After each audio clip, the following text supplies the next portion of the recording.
కాశీక్షేత్రంలో ఒక గమ్మత్తు. జ్ఞానం ఆవిర్భవించేటప్పుడు దానికి ఏమైనా వెనకాతల ప్రీసపోజిషన్ ఉంటుందా? అంటే ఆ ఇది ఉండాలి, ఈ క్వాలిఫికేషన్ ఉంటే జ్ఞానం ఇస్తామని ఏమైనా ఉంటుందా? అంటే బిఏ సిలబస్ అంతా పాస్ అయి చదువుకున్న వాడికి బిఏ డిగ్రీ ఇచ్చినట్టు ఈశ్వరుడు జ్ఞానం ఇచ్చేటప్పుడు ఏమి చూస్తాడు అంటే, ఈశ్వరుడు జ్ఞానం ఇచ్చేటప్పుడు చూసేది ఏదో తెలుసా అండి? మీరు పొందేటటువంటి పరితాపం ఒక్కటే.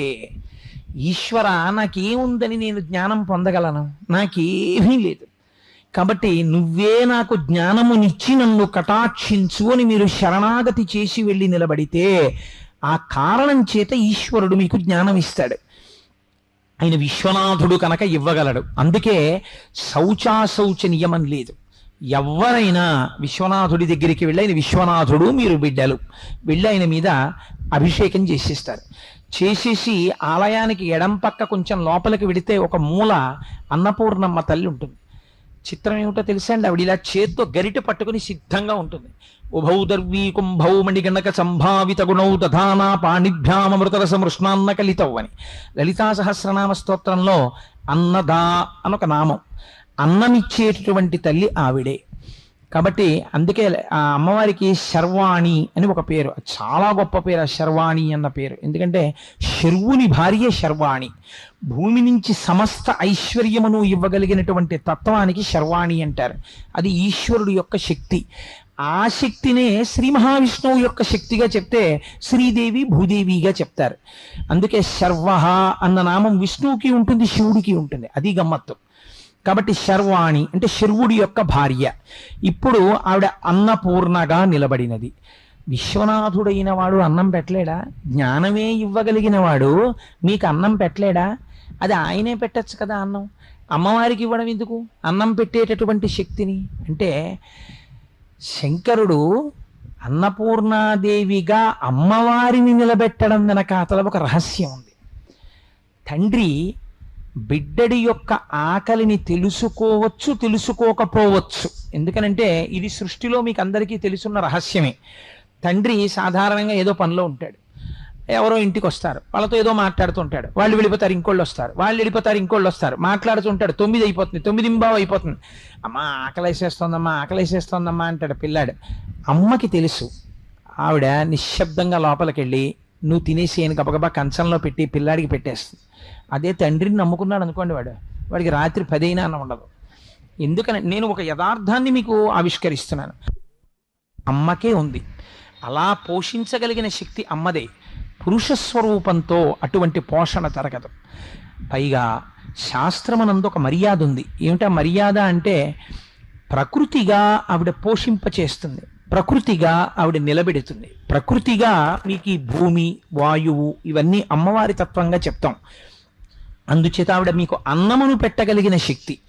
ఈ అన్నం పెట్టడం అంటే మీ చేతిలో పెట్టడం కాదు, అన్నం పెట్టడం, అన్నాన్ని పొందడం, అన్నాన్ని తినడం, తిన్న అన్నాన్ని జీర్ణం చేసుకోవడం, ఇవి చాలా అవసరమైనటువంటి విషయాలు. ఐశ్వర్యం ఎంతో ఉంది ఇంట్లో, బోలెడంత ఐశ్వర్యం ఉంది, కానీ ఈయన ఏమీ తినకూడదు. ఈయన ఏం తింటుంటాడంటే మందులు ఒకటే తింటుంటాడు. గ్లాసు నీళ్లు, మందులు, ట్యాబ్లెట్లు ఇన్ని తింటాడు, ఇంత మజ్జిగో ఇంత జావో తాగుతాడు. ఎందుకనండి అన్నారు అనుకోండి, ఏది పడదు, ఏది తినకూడదు. ఇంట్లో ఉండవా? అన్నీ ఉంటాయి. అందుకే రుద్రాభిషేకం చేస్తే ఏమడుగుతారో తెలుసా అండి? ద్రాపేయం ధస్సస్పతే దరిద్రం నీలలోహిత.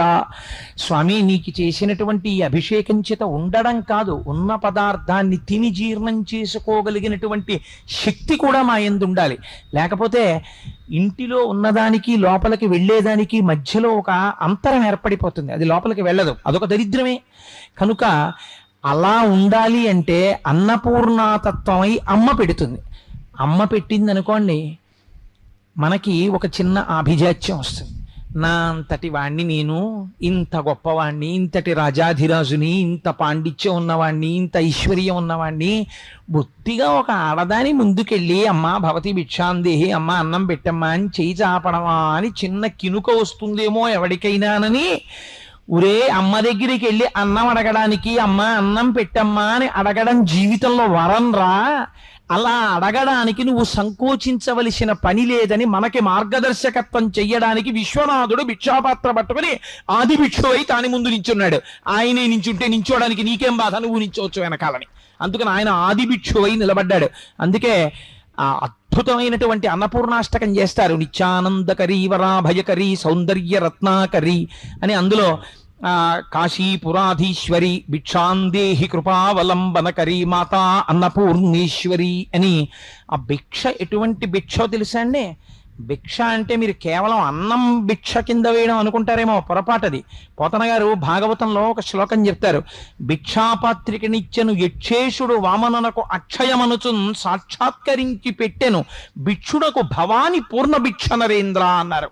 మర్యాద తెలిసిన వాళ్ళు అలాగే మాట్లాడతారు. ఎంత అందంగా మాట్లాడారో తెలుసా అండి? ఆవిడ పూర్ణ భిక్ష పెట్టగలదు. పూర్ణ భిక్ష అంటే ఏమిటో తెలుసా అండి? ఇహమునందు ఈ శరీరానికి తినేయడమే ప్రయోజనంగా తినేయడానికి కాదు, తినడం దేని కొరకు తినడం పూర్తి చేశారు శంకర భగవత్పాదులు. ఏం కావాలో తెలుసా అమ్మా నాకు? జ్ఞాన వైరాగ్య సిద్ధ్యర్థం భిక్షాం దేహి చ పార్వతి మోక్షద్వార కవాటపాటనకరీ కాశీపురాధీశ్వరి భిక్షాం దేహి కృపావలంబనకరీ మాతా అన్నపూర్ణేశ్వరి. నిజంగా అష్టకం మనసుని కుదిపేస్తుంది. అలా ఉంటుంది.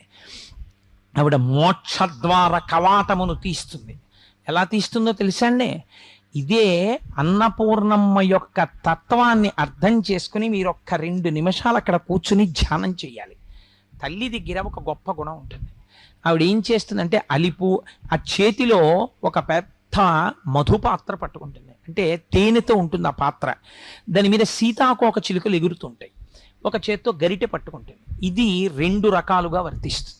లేదా మీరు పాయసాన్నం అని పిలవచ్చు, దోషమేం లేదు. ఇందులో రహస్యం ఏమిటో తెలుసా అండి? ఈ చేత్తో పట్టుకున్నటువంటి మణిమయమైన బంగారు పాత్ర, ఈ చేతితో పట్టుకున్న తెడ్డు. ఇందులో కొంతమంది ఏమడుగుతారంటే అన్నపూర్ణమ్మ దగ్గరికి వెళ్ళి అమ్మ నాకు ఎప్పుడు అన్నానికి లోటు రాకూడదమ్మా, అమ్మ నాకు ఎప్పుడు అమ్మ దగ్గరికి వెళ్ళి అమ్మ నాకు అన్నానికి లోటు రాకుండా అన్నం పెట్టమ్మా అని అడిగినటువంటి వాడు అడగడం చేత కాని వాడంటాను నేను. అమ్మని అడగడం ఏమిటండి? అమ్మ నా కడుపు నిండా అన్నం పెట్టని. నీ కడుపు నిండా సృష్టిలో పెట్టిన వ్యక్తి ఎవరైనా ఉంటే అమ్మ ఒక్కతే, భార్యకి కూడా స్థానం లేదు. నిర్దాక్షిణ్యం ఆ విషయంలో. ఆ తీర్పు చెప్పడానికి నేనేం భయపడను. భార్యకి కూడా ఏదో ఒకనాడు అలకొచ్చి అన్నం పెట్టేటప్పుడు కోపంతో వెళ్ళిపోవచ్చేమో, కానీ పిల్లాన్ని కొట్టవలసి వచ్చినా అన్నం తిన్న తర్వాత కొడదాం, కొట్టి అన్నాన్ని కూర్చోబెడితే కడుపు నిండా తినడేమోనని కొట్టడాన్ని కోపాన్ని వాయిదా వేసుకుని కడుపు నిండా నింపగలిగినటువంటి ఔదార్యమూర్తి సృష్టిలో అమ్మ ఒక్కతే. అటువంటి అమ్మ అన్నపూర్ణమ్మ దగ్గరికి వెళ్ళి నువ్వు అన్నం అడగడం ఎందుకు? నువ్వు వెళ్ళి ఇలా అంటే చాలు, ఆ అమ్మ నీకు పెట్టేస్తుంది ఏం కావాలో. నువ్వు అడగక్కర్లేదు. నువ్వు అడగవలసింది వేరొకటి ఉంది, అది తెలుసుకోవాలి ఆ తత్వాన్ని. చేతిలో అమ్మ స్వర్ణభాండాన్ని పట్టుకుంది, స్వర్ణపాత్ర పట్టుకుంది. దీని రహస్యం ఏమిటో తెలుసా అండి? దాని మీద సీతాకోక చిలుకలు తిరుగుతున్నాయి. ఏమిటి సీతాకోక చిలుకలు? సీతాకోక చిలుకని సంస్కృతంలో షట్పదం అని పిలుస్తారు. షట్పదం అంటే 6 కాళ్ళు ఉన్నది. ఈ 6 కాళ్లే పంచేంద్రియములు, ఒక మనస్సు. మీరు దీన్ని బాగా జ్ఞాపకం పెట్టుకోండి. మీరు ఎప్పుడైనా కాశీ వెడితే మీరు ఆ తత్వాన్ని అనుభవించవచ్చు. ఈ పంచేంద్రియములు ఏం చేస్తాయంటే ఎప్పుడు లోకమునందు తిరుగుతుంటాయి. ఇంద్రియముల యొక్క సుఖాన్ని కోరుకుంటాయి. కలిపురుషుడి యొక్క ప్రేరణ అది. ఇప్పుడు అమ్మవారి అనుగ్రహం కలిగింది అనుకోండి, ఆవిడ ఏం చేస్తుందో తెలుసా అండి? మామూలుగా అన్నం పెట్టి ఇంద్రియాల్ని పోషించడం కాదు. శంకర భగవత్పాదుల్లా వెళ్ళి అడిగిన వాళ్ళు ఉంటారు. వాళ్ళు ఏమడిగారు? వాళ్ళు మామూలుగా అడగలేదు. అమ్మా నువ్వు మోక్షద్వార కవాటమును ఇలా తీయగలవు. ఆ గొళ్ళెం పెట్టేసింది. ఈ గొళ్ళెం ఎవరు పడితే వాళ్ళు తీయలేరు. ఆఫీసర్ గారి రూమ్కి వెడితే ఓ 2 చిన్న అడ్డతలుపులు ఇలా వేసి ఉన్నాయి, ఓ కట్టెను వేళ్లాడుతుంది. ఇంకోటి అడ్డతలుపులు మనం తీసేసి ఈ కట్టెను తీసుకుని లోపలికి వెళ్ళలేమేంటి? కానీ మీ బేసిక్ కన్నా 4 బేసిక్లు తక్కువ ఉన్నటువంటి మెసెంజర్ ఒకడు ఉంటాడు అక్కడ, వాడే తీయగలడు. ఎందుకు తీయగలడు అంటే అది పొజిషన్ వాల్యూ. ఆయన అక్కడ ఆ పొజిషన్లో ఉన్నాడు, ఆయనే తీయగలడు. అమ్మవారికి ఉన్న గొప్పతనం ఏమిటో తెలుసా అండి? మోక్షద్వార కవాటమును ఆవిడ మాత్రమే తీసి మిమ్మల్ని విశ్వనాథుడిలో కలపగలదు. ఎలా తీయగలదు అంటే ఆవిడ ఈ షట్పదమై పంచేంద్రియములు మనస్సు అన్నాన్ని బాగా తిని లోకము వైపుకు తిరిగేటట్టు చేయగలిగిన ఆవిడే చేస్తుంది. మాయామానుష రూపంతో ఉంటుంది అమ్మవారు. అందుకే సుందరకాండలో ఒకే సీతమ్మ రావణాసుడు కోలా కనపడింది, హనుమకి ఒకలా కనపడింది. అదే అమ్మవారు అనుగ్రహించింది అనుకోండి. అమ్మ జ్ఞాన వైరాగ్య సిద్ధ్యర్థం భిక్షాం దేహి చ పార్వతి. ఇది మా స్వామి జగద్గురువులు శంకర భగవత్పాదులు ఈ జాతికి పెట్టిన భిక్ష. రేపు వీడికి చదువుకోవడం వచ్చో రాదో అన్నపూర్ణమ్మ దగ్గరికి వెడితే నేను రాసిద్దాం వీడు చదువుకుంటాడని మహానుభావుడు స్తోత్రం చేశాడు. ఆయన కర్మ ఆయనకి లేక నడువడి నేర్పారు. అక్కడికి వెళ్ళి అడగాలి, అమ్మ నాకేమిస్తావో తెలుసా? అన్నంతో పాటు జ్ఞాన వైరాగ్య సిద్ధ్యర్థం, నాకు జ్ఞాన వైరాగ్యములను కూడా ఇయ్యి. అనుభవించిన సుఖము సుఖము కాదు, నేను ఈశ్వరుణ్ణి చేరుకోవాలన్న జ్ఞానాన్ని నాకు ఈ సుఖము సుఖము కాదని వైరాగ్య సంపత్తిని. వైరాగ్యం అంటే చాలా మంది అనుకుంటారు ఇంద్రియాలని అరికట్టడం వైరాగ్యం అనుకుంటారు. ఇంద్రియాన్ని అరికట్టడం వైరాగ్యం కాదండి. నేను మీకు ఒక ఉదాహరణ చెప్తాను. అంతకన్నా నేను నీచమైన ఉపమానం చెప్తే సభాముఖంగా బాగుండదు.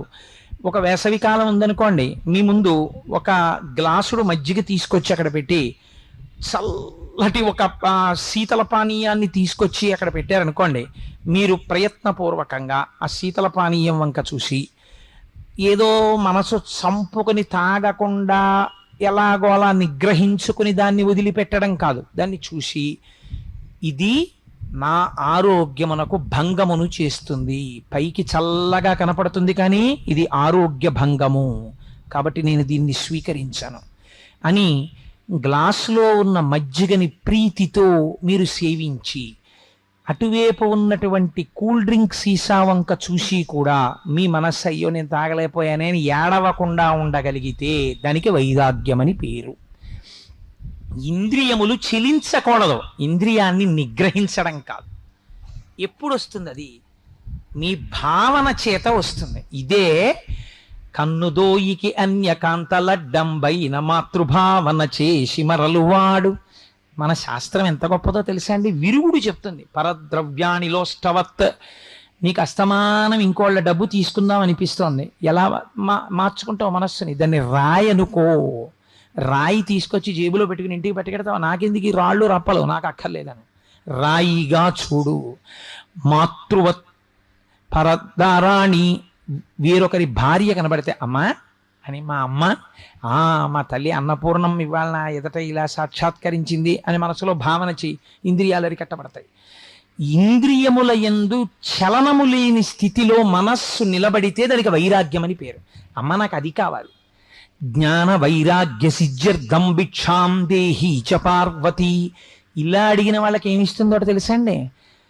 అన్నాన్ని శరీరం నిలబెట్టుకోవడానికి ఇచ్చి ఇంట్లో దరిద్రం లేకుండా చేసి ఇప్పుడు భక్తి అనబడే అమృతాన్ని కూడా వడ్డిస్తుంది. ఇప్పుడు ఈ భక్తి ఎవరి పాదాలు చేరుస్తుంది? విశ్వనాథుడి పాదాల దగ్గరికి చేరుస్తుంది. అమ్మ అనుగ్రహం ఉన్నవాడు అయ్య దగ్గరికి చేరిపోతాడు. అందుకని మోక్షద్వారకవాట పాలనకరి కాశీపురాధీశ్వరి భిక్షాం దేహి కృపావలంబనకరి మాతాన్నపూర్ణేశ్వరి. ఇప్పుడు ఈ 5 ఇంద్రియాలు మనస్సు ఈశ్వరుడి సేవ యందు ఉత్సాహాన్ని పొందుతాయి. అబ్బా వెళ్ళాలి, చెయ్యాలి చెయ్యాలి చెయ్యాలి చెయ్యాలని తాపత్రయపడతారు. ఆ తాపత్రయం, ఆ ఉత్సాహం లేకపోతే అది ఎప్పుడు లౌకికమైన విషయాల వైపు తిరుగుతుంది.